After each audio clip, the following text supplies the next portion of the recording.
Hello, അപ്പോൾ ഇന്നൊരു അടിപൊളി വെറൈറ്റി കാട ഫ്രൈ ആണ് കേട്ടോ ഉണ്ടാക്കുന്നത്. ഞാൻ ആദ്യമൊക്കെ ഈ ഒരു കാട ഫ്രൈ ട്രൈ ചെയ്തിട്ടുണ്ടായിരുന്നത് സാധാ പോലെ മഞ്ഞൾ മുളക് അങ്ങനെ കുറച്ച് നമ്മുടെ സാധാ പൊടി ഐറ്റംസ് ഒക്കെ ഇട്ടിട്ടായിരുന്നു. ഇപ്പം ഞാൻ ഈ ഒരു രീതിയിലാണ് ട്രൈ ചെയ്യാറുള്ളത്. നല്ല സോഫ്റ്റ് ആയിട്ട് നമുക്കതൊന്ന് കഴിക്കാൻ കിട്ടാം. അപ്പോൾ അതിനായിട്ട് ഞാനിവിടെ 5 കാടയാണ് കേട്ടോ എടുത്തിട്ടുള്ളത്. ഏകദേശം 1/2 കിലോത്തിലധികം വരുന്നതാണ്. അപ്പോൾ അത് കഴുകി നല്ലപോലെ വൃത്തിയാക്കിയിട്ട് അതിലെ വെള്ളമൊക്കെ പോയിട്ടുണ്ട് കേട്ടോ. ഫസ്റ്റ് ആയിട്ട് നമുക്കിതിലോട്ട് 1 സ്പൂണ് ഇഞ്ചി പേസ്റ്റും 1 സ്പൂൺ വെളുത്തുള്ളി പേസ്റ്റും ആണ്. പിന്നെ ഇതിലോട്ട് 2 ടേബിൾ സ്പൂൺ നാരങ്ങ നീരാണ് കേട്ടോ ചേർത്ത് കൊടുക്കേണ്ടത്. പിന്നെ പാകത്തിന് ഉപ്പും കൂടാണ് ചേർക്കേണ്ടത്. അതിനുശേഷം ഇതെല്ലാം കൂടെ നല്ലപോലെ ഒന്ന് മിക്സ് ചെയ്ത് നേരെ ഫ്രിഡ്ജിലോട്ട് വെക്കണം. പുറത്ത് വെച്ചാലും കുഴപ്പമൊന്നുമില്ല. ഒരു 10-15 മിനിറ്റ് നമ്മൾ അതൊന്ന് റെസ്റ്റ് ചെയ്യാനായിട്ട് വെക്കണം. അപ്പോഴേക്ക് ആ ഒരു ഉപ്പും പുളിയും എല്ലാം കൂടെ അതിൽ നല്ലപോലെ പിടിച്ചിട്ടുണ്ട്. ഒരു 15 മിനിറ്റ് ഒക്കെ കഴിഞ്ഞതിന് ശേഷം ഇതാ ഞാനത് എടുക്കാൻ കേട്ടോ. അപ്പോഴേക്ക് ഇത് അതിൽ ഏകദേശം നല്ലപോലെ എല്ലാം പിടിച്ചിട്ടുണ്ട്. ഇനിയിപ്പോൾ ഇതിലോട്ട് 3 ടീസ്പൂണ് കാശ്മീരി മുളക് പൊടിയാണ് കേട്ടോ ചേർക്കുന്നത്. അത് നല്ലൊരു കളർ കിട്ടാൻ വേണ്ടിയിട്ടാണ്. നിങ്ങൾക്ക് വേണമെങ്കിൽ കുറച്ച് കളറും കൂടെ ആഡ് ചെയ്യാം. പിന്നെ 1/2 ടീസ്പൂൺ മഞ്ഞൾപ്പൊടി, 1 ടീസ്പൂൺ വലിയ ജീരകം ജസ്റ്റ് ഒന്നിങ്ങനെ ചതച്ചത്, 3/4 ടീസ്പൂൺ ഗരം മസാല, ഒരു 3 ടീസ്പൂൺ ചില്ലി ഫ്ലെക്സ് ആണ് കേട്ടോ. ഇത് കുറച്ച് അധികം ഇട്ടാൽ നല്ലൊരു ടേസ്റ്റ് ആണ് കേട്ടോ. എരിവൊന്നും കൂടുതൽ ഉണ്ടാവും. പിന്നെ 2 ടീസ്പൂൺ അരിപ്പൊടി, അതുപോലെ തന്നെ 2 ടീസ്പൂൺ കോൺഫ്ലോർ, 1 ടേബിൾ സ്പൂൺ സാധാ വെളിച്ചെണ്ണയും കൂടി ഒഴിച്ചു കൊടുത്താൽ നമ്മുടെ സംഭവങ്ങളൊക്കെ ഇവിടെ സെറ്റ്. ഇനി ഇത് നല്ലപോലെ ഒന്ന് മിക്സ് ചെയ്തെടുക്കണം കേട്ടോ. ഒരു വലിയ പാത്രത്തിലാകുമ്പോൾ നമുക്ക് നല്ലപോലെ ഇത് മിക്സ് ആയിട്ട്. ഇനി വീണ്ടും ഇതൊരു 1-2 മണിക്കൂർ റെസ്റ്റ് ചെയ്യാനായിട്ട് വെക്കണം കേട്ടോ. നമ്മൾ ഫ്രിഡ്ജിൽ വെക്കുകയാണെങ്കിൽ അത്രയും നല്ലതാണ്. പെട്ടെന്ന് അതിൽ പിടിക്കും കേട്ടോ ഉപ്പും കാര്യങ്ങളും. ഇതിങ്ങനെ ഇവിടെ സെറ്റ് ചെയ്ത് കഴിഞ്ഞാൽ പിന്നെ നമുക്കിത് എപ്പോൾ വേണമെങ്കിലും എടുത്ത് ഫ്രൈ ചെയ്യാനായിട്ട് പറ്റും കേട്ടോ. കാരണം നമ്മൾ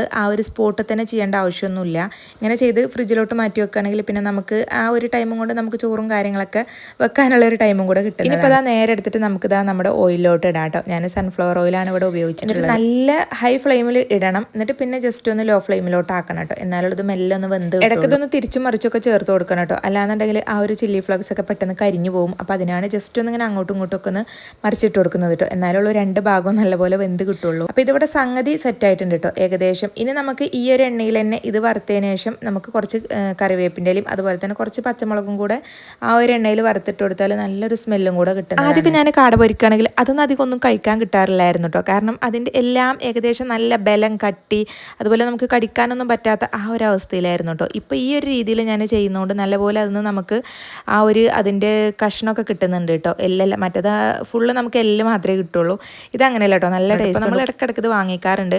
ആദ്യം നമുക്കിത് അത്ര ഇഷ്ടം ഉണ്ടായിരുന്നില്ല കേട്ടോ. കാരണം നമ്മൾ കടയിൽ നിന്ന് വാങ്ങിക്കുന്നതും ആദ്യം നമ്മൾ ഉണ്ടാക്കുന്നതും അത്ര ടേസ്റ്റ് ഉണ്ടായിരുന്നില്ല. ഇപ്പോൾ ഈ ഒരു രീതിയിൽ ഞാൻ ഉണ്ടാക്കുന്നുണ്ട് നല്ല ടേസ്റ്റ്. അപ്പോൾ എന്തായാലും നമ്മുടെ ഫ്രൈ ഇവിടെ സെറ്റായി കിട്ടിയിട്ടുണ്ട് കേട്ടോ. അപ്പോൾ എന്തായാലും നല്ല ടേസ്റ്റും ഉണ്ടായിരുന്നു. ഉപ്പും കാര്യങ്ങളൊക്കെ നല്ല അടിപൊളി പക്ക പിടിച്ചിട്ടുണ്ടായിരുന്നു.